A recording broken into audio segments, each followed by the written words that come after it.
Saudações, meus caros! Quem fala aqui com vocês hoje é o engenheiro Pablo Jean. E bom, neste vídeo eu quero dar início em algo que eu quero transformar em uma série, tá? Isso eu quero transformar numa série de vídeos.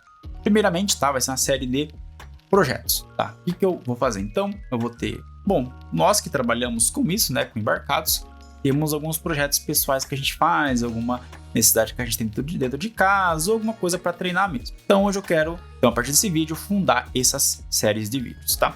Pretendo transformar, tá? Vamos ver se der certo, mais vídeos virão e mais projetos. Então, bom, nesse primeiro vídeo, então, nessa primeira série da série, digamos assim, na minha última mudança, quem já acompanha o canal há algum tempo viu que eu mudei de casa, então o espaço aqui é outro. E nessa mudança, o que eu encontrei? Eu encontrei uma guitarra de Guitar Hero para PlayStation 2. Isso aqui eu tenho há uns 10 anos, não mais, algo em torno de uns 15 anos que eu tenho isso aqui. Tá? Na minha adolescência eu gostava bastante de jogar Guitar Hero. Então o que acontece? Essa guitarra aqui, vocês podem ver, ela não possui cabo nem nada. Bom, ela era sem fio e utilizava a frequência de 2.4 GHz. Inclusive eu tenho aqui do lado seu receptor, tá certo? Então a gente vai analisar tudo isso aqui já já. Então o que acontece? Eu tinha um problema muito grave com essa guitarra, tá? Que ela perdia recepção muito fácil. Por ela estar utilizando a frequência 2.4 GHz, uma frequência que você tem Wi-Fi, você tem Bluetooth, então é uma frequência que tem pouco espaço para você trabalhar. Então é uma frequência muito, não vou dizer suja, tá? Mas muitos equipamentos têm que então competir pelo espaço, por esse barramento. Então qual que é a minha ideia? A minha ideia então seria projetar uma placa nova para essa guitarra, tanto para ela quanto para o receptor, que utilizam a frequência de 915 MHz. Eu tenho aqui em casa algumas unidades do chip CC1101. Tá? Ele é um chip ali que utiliza a faixa sub GHz, é menos de 1 GHz. Aí ele pode funcionar em 433, 315, a frequência que você quiser. É que eu prefiro 915, porque é uma frequência que não tem tantos equipamentos, é uma frequência muito mais limpa, então teria problemas muito menores de recepção. Então nesse primeiro vídeo a gente vai analisar, né, o hardware desse aparelho, tá? Tanto da guitarra quanto do receptor, e então projetar, né, fazer o croquis do projeto que vai virar então essa guitarra. Qual que vai ser a ideia desses vídeos, tá? Eu não tô trazendo isso aqui à toa só para mostrar para vocês que eu sei fazer projeto. A minha ideia é dar para vocês uma ideia de como a gente executa um projeto. Vamos supor, chegou na minha mesa, seja no seu trabalho ou seja no projeto pessoal, tá? Tô com uma ideia, como que eu começo ela, tá? Não dá para você simplesmente sair pegando coisa arada, montar, porque geralmente dá problema, ok? Ou falta periférico, falta GPIO e por aí vai. Então a ideia aqui é ver como é que a gente planeja um projeto e como é que a gente começa a sua execução.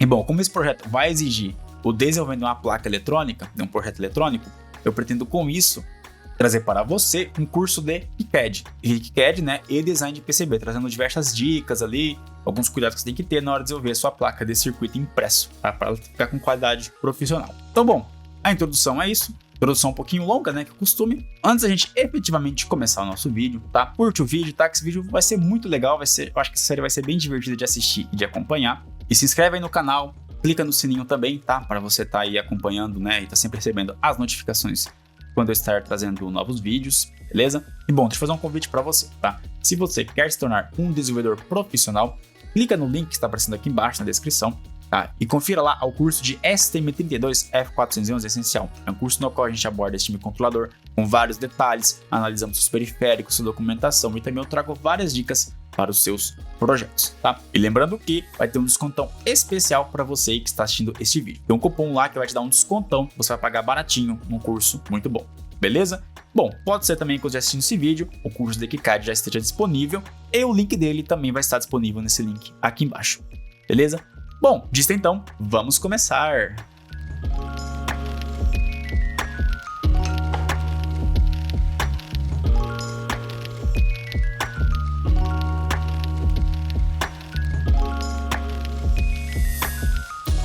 Bom, galera, vamos começar então fazendo a análise do receptor, tá? Por quê? Porque ele é o mais simples.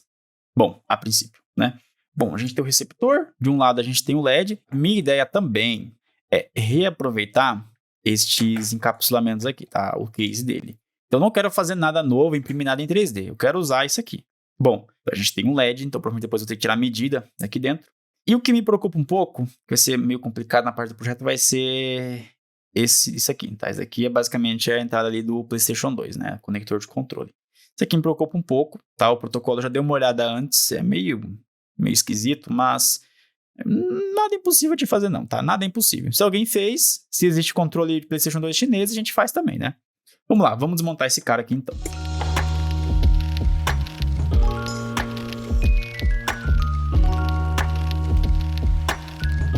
Beleza. Bom, galera, uma dica também pra você, ó, vai desmontar alguma coisa, pega uma caixinha pra você guardar os parafusos, senão você vai perder. Eu garanto pra você que você vai perder. Bom, vamos tirar aqui. Beleza, a gente tem então uma tampinha, o LED também soldado simplesinho. Bom, a gente tem então aqui o conector e estes pinos. Bom, vai ser interessante eu conseguir identificar o que são esses pinos. Às vezes até dá para comprar essa peça aqui, tá? Eu acredito que não. Eu acredito que essa peça aqui é injetada pela fabricante, então vai ser difícil encontrar ela. Provavelmente então isso aqui, bom, isso aqui eu vou reaproveitar.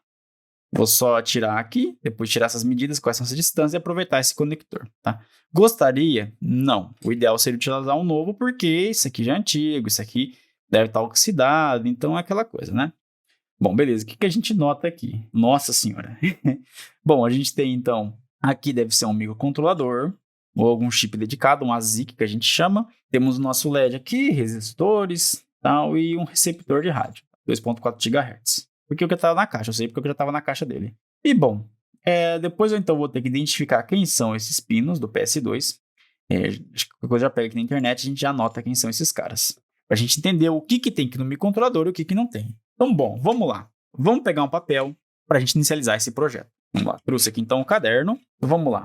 Vamos dar o nome do projeto? Qual vai ser o nome? Deixa eu pensar. Tá, eu vou chamar... Assim, eu gosto bastante de dar nome aos projetos, tá? Eu vou chamar de Projeto Antares. Faz algum sentido? Não, aqui surgiu na minha cabeça, então vai ser Antares. Vamos começar então pela... Eu vou chamar isso aqui... Bom, não faz sentido chamar só de receptor, tá? Porque é uma comunicação, basicamente, ela pode ser bidirecional. Mas, vamos chamar de... enfim, receptor mesmo. A gente pode ou não pode chamar de receptor. O que a gente vai ter nesse receptor? Bom, a gente vai utilizar então um MCU, um microcontrolador.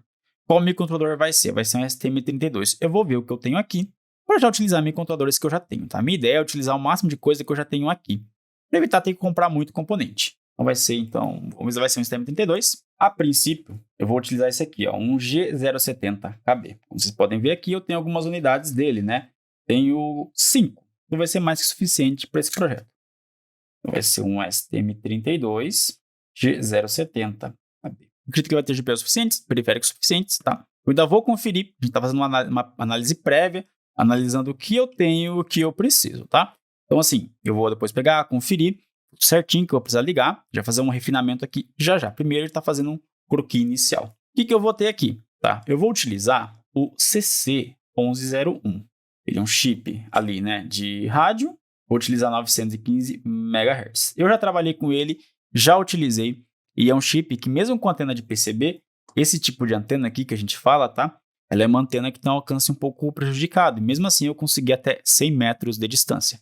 Então o alcance não é problema com isso aqui. Bom, ele utiliza, meus queridos, ele utiliza SPI. Então aqui pelo menos eu tenho 4 fios. Mas eu também tenho interrupções, tá? Então eu não lembro agora de cabeça quantas interrupções que eu vou precisar. Galera, eu tô fazendo isso aqui agora, tá? Eu não tenho ideia de muita coisa, tá? Então a gente tá fazendo junto. O que eu tô projetando aqui, vocês estão vendo. Bom, o que mais que eu vou precisar? Eu vou precisar das ligações do próprio PS2, tá? Eu não sei o nome do protocolo do PS2 e vamos ver a princípio aqui quantos fios tem. Ó, aqui tá entrando aqui no microcontrolador, temos 1, 2, 3, 4, 5. Aqui do outro lado tem algum? Isso aqui deve ser alimentação. Então a gente tem, ó, 1, 2, 3. Isso aqui parece que também não vai para lugar nenhum, né? 1, 2, 3, 4, 5. Tá? Então temos aqui, ó, pelo menos 5 fios. Então já temos, ó, 9 GPIOs no mínimo, tá? Eu preciso de pelo menos mais uma porque eu tenho um LED, né? Assim, a gente tem um LED aqui, um LED verde, tá? O LED eu não vou me atentar muito, porque depois eu posso utilizar um LED RGB, sabe? Para ficar mais diferente, indicar status de conexão e esse tipo de coisa. Algo que eu quero fazer também é um botão de sincronismo. Vou utilizar? Provavelmente não, porque eu tenho só uma guitarra. Mas vamos supor que eu tivesse 2 guitarras, tá? Então ter um botão de sincronização para o seguinte, vamos supor que eu tenho 2 guitarras. Eu não quero ter que atrelar um cara desse a uma guitarra X. Então assim, eu tenho a guitarra, eu tenho meu receptor. Então, eu posso sincronizar as duas, tá? Fazer um sincronismo. Então, eu posso utilizar um botão para falar sincroniza. Aí, executa uma função na guitarra para poder executar o sincronismo ali. Então, eu quero esse botão. Pode ser que eu não implemente ele, mas eu já quero deixar na placa. Bom, o seguinte, tá? Já fica uma dica aqui para você. Vai executar um projeto? No primeiro momento, você joga os requisitos para cima. Esse botão é um exemplo. Como eu comentei, eu posso não utilizar ele, certo? Mas se eu quiser utilizar, ele já está implementado aqui. Na revisão do projeto, é o seguinte, tá? Raramente, a primeira placa que você faz, a primeira iteração que a gente fala, né? A primeira iteração do projeto é a definitiva. Geralmente vai ter uma segunda ou até uma terceira iteração. E o que acontece? Na primeira iteração, você está testando e pode ser que você queira fazer coisas diferentes, tá? Na primeira iteração, você vai estar avaliando a ideia, você vai estar testando algumas coisas. Então, por exemplo, põe o botão. Se o botão não precisar, depois você retira, ou você nem solda na placa, certo? Então, assim, peque pelo excesso na primeira iteração, para depois você não ter problema. Pô, se eu não colocar o botão e ter que usar o botão, vou ter que ir lá, inserir, raspar trilha, vou ter que fazer uma gambiarra para poder pôr um simples botão. Então, já coloca de antemão, resolve o problema. Se eu pôr o botão, provavelmente eu vou ter que mexer nisso aqui, tá? Eu vou fazer um furinho para o botão sair, mas isso é o de menos, tá? Beleza, então eu tenho isso, tá? Então eu vou ter que checar se tudo isso aqui vai estar suficiente. A gente tem mais alguma coisa aqui? A princípio não, tá? A gente não tem mais nada. É isso. Então, o receptor, ele é o mais simples, tá? Então, o que eu vou fazer agora? Eu vou tirar as medidas dessa placa. O que eu vou fazer agora? Eu vou tirar as medidas dessa placa, porque quando eu for fazer ela tem que ser concordante com o meu case, tá? Porque eu quero aproveitar tudo isso daqui. Tá, lembrando, tá? Qual o estilo de projeto que eu estou fazendo aqui? Esse aqui é um projeto que seria um upgrade de um produto que já existe e que não é meu. Então, assim, ele tem uma cara diferente. O que eu estou fazendo aqui? Eu estou fazendo uma engenharia reversa. Eu estou vendo o que eles implementaram para ver as mudanças que eu posso fazer. Se você vai desenvolver um produto novo, o que vai acontecer? Você vai ter requisitos que vão ser impostos para a execução do projeto. Muitas vezes, que requisitos são? Tem que fazer A, B e C. Tem que ter estas funções. E na maioria dos casos, ali 90%, já existe um case, tá? Já existe um gabinete no qual aquela placa vai ser inserida. Então, você tem que fazer a placa pensando em tudo isso. Bom, vamos medir ela aqui então, e eu já retorno com vocês para a gente...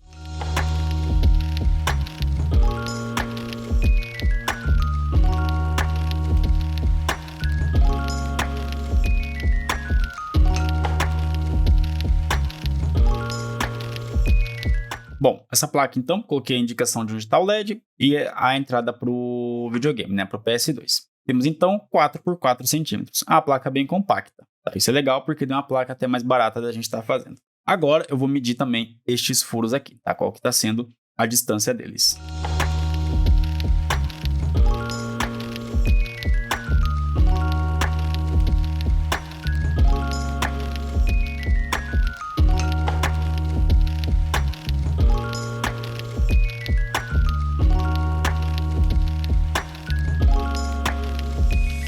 Bom, beleza. Com essas medidas que eu consegui aqui, então.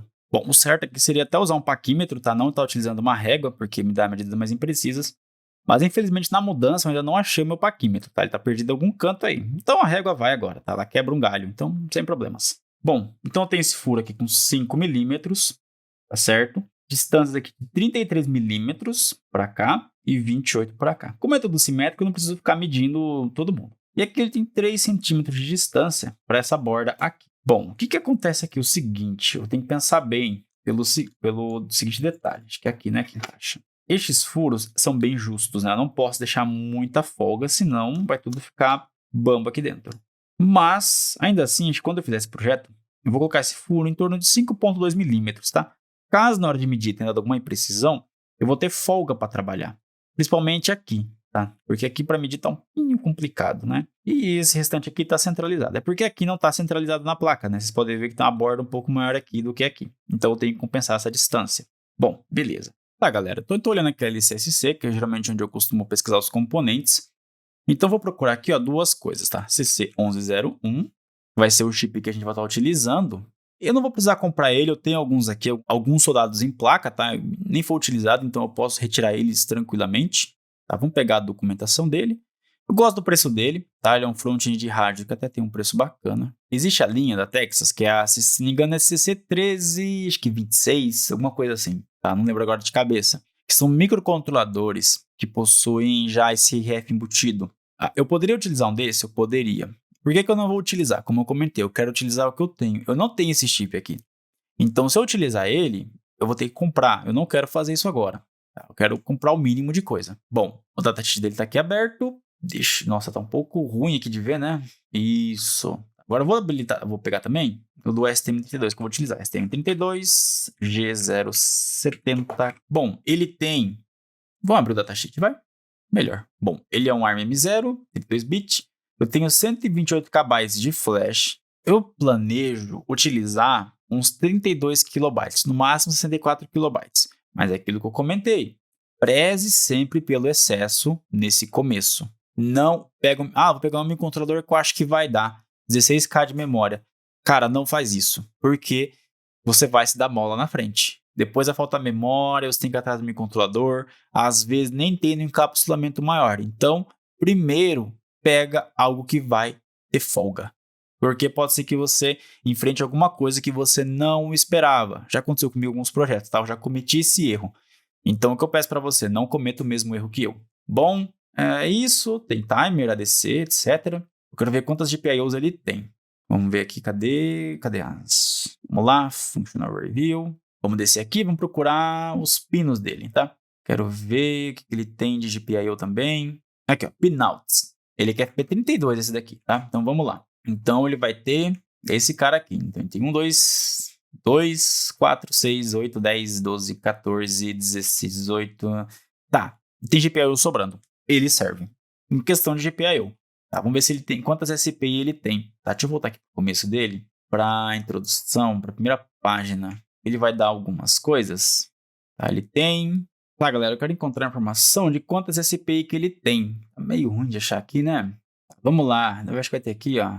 Bom, galera, uma coisa que é importante de vocês saber é ler documentação. Então, vocês têm que aprender certinho como é que lê, tentar entender essas informações. Apesar da documentação, na verdade, você está explicando um componente, é algo que você precisa saber, se dedicar e treinar, tá? Ler documentação é treinamento, tá? É prática. Tá, mas vamos lá. Bom, temos aqui, então, SPI. Tem duas e um colchetes. O que isso quer dizer? Tem aí dois S aqui, né? Ah, tá. Então, o número aqui dentro desses colchetes indica quantas SPI eu consigo configurar como uma I2S. Tá? Então, eu tenho duas SPIs. Mais que suficiente. Pode ser, eu acho que o protocolo do PS2 é muito parecido com uma I2C ou com uma SPI. Tá? Então, tem que ver aqui o que vai dar certo. Se der aproveitar um periférico, é melhor. Porque daí eu tenho mais velocidade, não precisa ficar fazendo bitbang. Bitbang é meio ruim de ficar fazendo. Mas acho que vai ter que fazer bitbang. Aí beleza, tem timer. Padrão, tá? Timer vai utilizar? Vai. Tem mais que suficiente aqui, não precisa nem se preocupar muito. De PIOs, temos então um total de 29, que é mais que suficiente. Tá, nesse caso, não vou utilizar baixo consumo, então nem vou me preocupar com RTC nem nada. Bom, eu pretendo utilizar um FreeRTOS, porque vai facilitar bastante algumas coisas. E aqui a gente vai ter todas as informações, tá? Então aqui a gente não vai precisar ficar mexendo, não. Vamos ver o CC101. CC101 é esse chip, ele tem um... Eu tenho já um esquemático pronto, então eu vou só reaproveitar. Tá, mas eu quero ver aqui, vamos lá. Descendo, vamos ver aqui a Pin Configuration. Tá, vamos ver quais pinos que ele tem. Tá, ele tem um de clock, então já tem um terminal. Serial Output, tem uma GPIO nele, nessa GDO2. Temos outra GDO. Não vamos utilizar, né? Não precisa status sig, não. Tá, eu vou ligar a GDO, todas as GDO no microcontrolador, porque ela pode ser utilizada como sinal de teste, status de FIFO, alguns indicadores, tá? Então, esses indicadores podem ser úteis para que eu tenha uma implementação mais sofisticada, digamos assim, né? Mais responsiva. Então, é o seguinte, como eu comentei, vamos pecar pelo excesso. Então, essas GDO eu vou ligar tudo, que seria esses outputs que eu posso configurar. Tá? Digital I/O, tem esse GDO. Bom, galera, tô dando um pouquinho mais de datasheet, tá? Temos aqui a parte de leitura da SPI, como é que funciona, parte de protocolo, tem bastante coisa interessante. Eu acho que do GitHub, inclusive, já tem uma biblioteca pronta para o CC101. Então, espero que não precise, né? Tá programando tudo. Tá, vamos dar uma olhadinha aqui, que era aquele SI. Assim, como vocês podem ver, é uma documentação bem extensa, tá? Eu não vou entrar em todos os detalhes dela, porque senão vai ficar muito longo o vídeo e não é o nosso foco. Nosso foco é o projeto. Só quero encontrar o que é o pino SI para a gente ver se eu preciso ligar no microcontrolador ou se ele é um pino de configuração E o complicado é que o datasheet também não tem marcação aqui do lado, né? Vamos ver se eu acho aqui, ó. Typical. Aqui, ó. Tá com dúvida do que fazer? Você digita aqui, ó. Typical application, que você vai ver qual é a ligação típica para aquele seu componente, tá? A maioria tem isso. Tem o typical application. Tá, então ele tem um SI aqui. Ele fala umas coisas que são opcionais. Esse GD é opcional, esse aqui é opcional. SI. Ah, tá. Tá, beleza, galera. Eu tava cometendo uma gafe aqui. Então, SI é o serial input, né? Da parte da SPI. Vamos lá contar de novo. Desculpa, nossa, que gafe. Mas acontece, tá? Vamos lá, vamos voltar de novo para os pinos do CC101. Vamos lá, vamos contar de novo, porque eu já perdi a conta. Então, tenho 1, 2, 3, 4, 5, 6, né? Temos, então, 6 pinos aqui para SPI. Vamos lá. 6 mais 5 mais 2, né? Desses caras aqui. Isso me resulta em 13 GPIOs. Olha, esse cara aqui, mais que é suficiente. Então, assim, dá e sobra. Se você quiser ligar uma outra coisa, um LED diferente, ler uma lá analógica ali, então assim, eu tô bem sossegado. Então, mais que serve, eu já tenho o componente, ótimo. Se der, eu também vou utilizar ele lá na da guitarra, tá? Já vai da guitarra daqui a pouquinho. Tá? Então, vou até colocar mais duas aqui, tá? Vamos pelo seguinte, colocar, escrever aqui, ó, uma UART para debugging, ou também pelo seguinte, colocar um bootloader nesse cara. Se eu precisar atualizar alguma coisa, não preciso ir lá espetar o gravador. Eu espeto uma interface serial, né? Pode ficar até mais simples neste caso. Ou se ele até tiver uma USB, eu acho que ele tem USB. Vamos conferir aqui na documentação. Tá, ele não tem USB, então é serial mesmo, né? Não tem jeito. Mas ótimo, sem problema, gente. Nossa, esse cara aqui mais que tá suficiente para a gente fazer nossa aplicação. Então, total de 15 GPIOs. Ótimo, perfeito. Bom, para esse cara, então, eu tenho a primeira definição. Vamos lá, galera. Essas definições são primeiro para o hardware, né, principalmente para construir essa PCB, e um pouco pensando no firmware. Porque, lógico, eu tenho que pensar no firmware para escolher o meu controlador correto e assim por diante. Esse é um 0 eu tenho, esse chip eu tenho, o restante aqui é capacitor e resistor, isso aqui eu tenho aos montes aqui, então isso aqui eu não tenho nenhuma preocupação. Bom, essa parte foi, tá, da placa receptora. Vamos partir para guitarra.